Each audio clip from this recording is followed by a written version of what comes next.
the thing that's most recent is the addition of Mike Davis. So are we concerned at all about J.K. Dobbins this year? Nah, I really do think Mike Davis is just cannon fodder for their practice field. Like when I came in and said that, like I'm not kidding. Last year, they had possibly the worst luck with running backs, and it was on that damn field. I just think a lot of training camp stuff, I think they just need a body. I think Mike Davis is a training camp body. And I think he's going to be there with Batty to supplant Justice Hill, who's cut. He's definitely dust. He won't be there.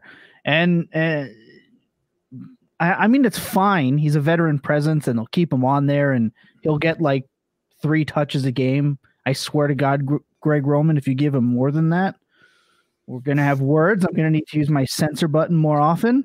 But I think he's just there to help give a break to Dobbins and to Gus while they recover and get ready. So I think that's it.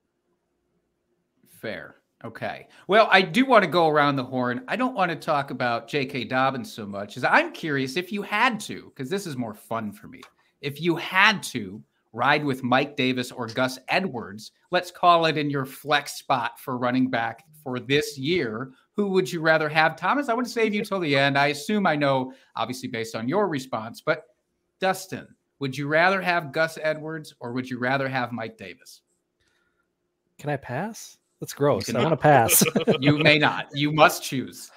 I guess I would say at this point, Mike Davis, just because he is the most healthy backup there. I'll take the health over the recovering Gus. Andrew, thoughts on this?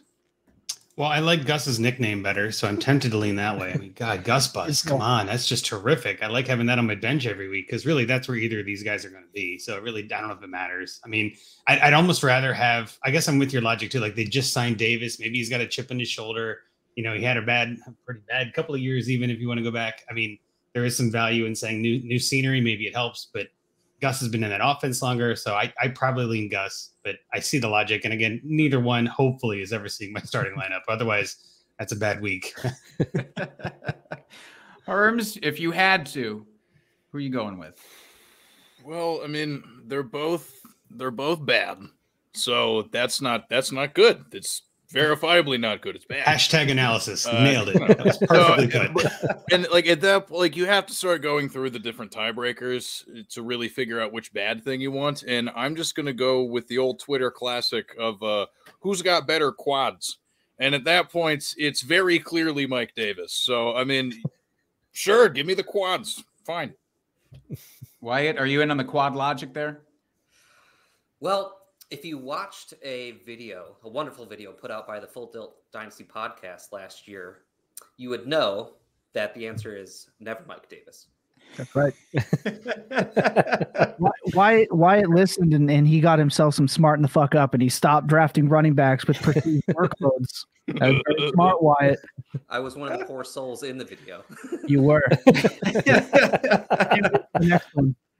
All right, Thomas, let's throw it back to you. Let's throw Batty into the mix. If you had to start the year with one of those guys, and I emphasize starts because of potential, lingering injury questions and all that, especially with Gus. Batty, Davis, or Gus? It's Gus, and it's not Mike Davis. Mike Davis, after week 6, only had 2 more games more with 12 fantasy points than Patrick Ricard had. So and Patrick Ricard had 1. Mike Davis is so bad he got to play and only had 2 more games of 12 plus PPR points than Patrick fullback defensive lineman Ricard.